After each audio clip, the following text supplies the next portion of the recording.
La question démographique pour les Européens d'aujourd'hui, c'est essentiellement celle des migrations. Mais naturellement, 9 milliards d'êtres humains sur la planète en 2050 posent de tout autre problème. Où seront-ils? Et comment se déplaceront-ils, ces humains? Comment les nourrira-t-on? Comment se répartiront-ils entre les campagnes et des mégapoles en développement accéléré?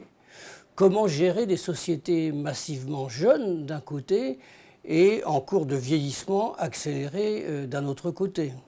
Comment gérer rationnellement les migrations qui s'annoncent, en particulier vis-à-vis des territoires européens? En traitant ces problématiques démographiques, on se rend compte dans ce Ramsès que le monde est avant tout divers, même si notre perception est qu'il est un et que nous sommes au centre de ces problèmes. Mais quoi qu'il en soit, ces problématiques démographiques seront au cœur de l'ensemble des réflexions des relations internationales pour les décennies à venir, c'est notre seule certitude.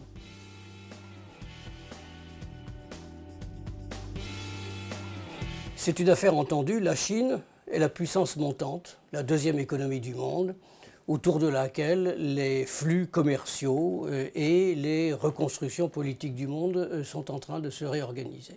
Ceci est dû en grande partie à l'affirmation croissante de la puissance chinoise, qui s'éloigne quelque peu de la conception de Deng Xiaoping, qui avait demandé à son pays, pendant une période de transition, de rester relativement discrète quant à l'affirmation de cette puissance.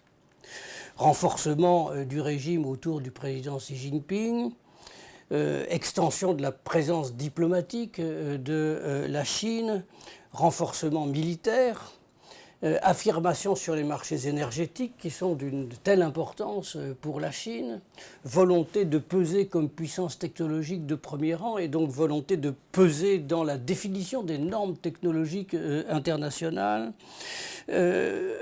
utilisation de toute la palette, de tous les éléments du soft power. La Chine est désormais présente sur tous les domaines d'affirmation de la puissance dans le monde. Et bien sûr, avec l'affirmation de sa puissance économique, tout le monde a entendu parler de la grande stratégie des nouvelles routes de la soie qui résume au mieux la stratégie chinoise parce qu'elle est à la fois une énorme stratégie économique et une énorme stratégie de propagande. Tout ceci s'intègre une fois encore dans une grande stratégie d'une nouvelle puissance. La seule chose certaine, c'est que la Chine sera au centre des organisations ou des désorganisations du monde dans les décennies à venir. Bien entendu, la Chine a ses faiblesses, mais on peut légitimement se demander si ce ne sont pas les faiblesses d'un fort.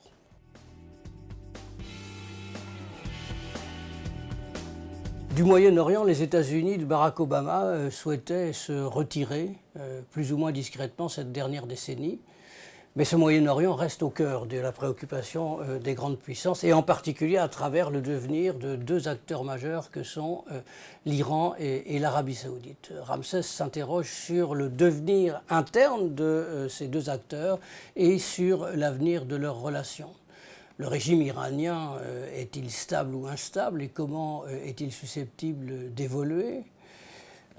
L'Iran est-il allé trop vite dans l'extension de son influence dans la région? On parle d'un Iran aux 5 capitales, Téhéran, Bagdad, Damas, Beyrouth, Sanaa. L'Iran fait-il peur dans cette région et fait-il peur légitimement?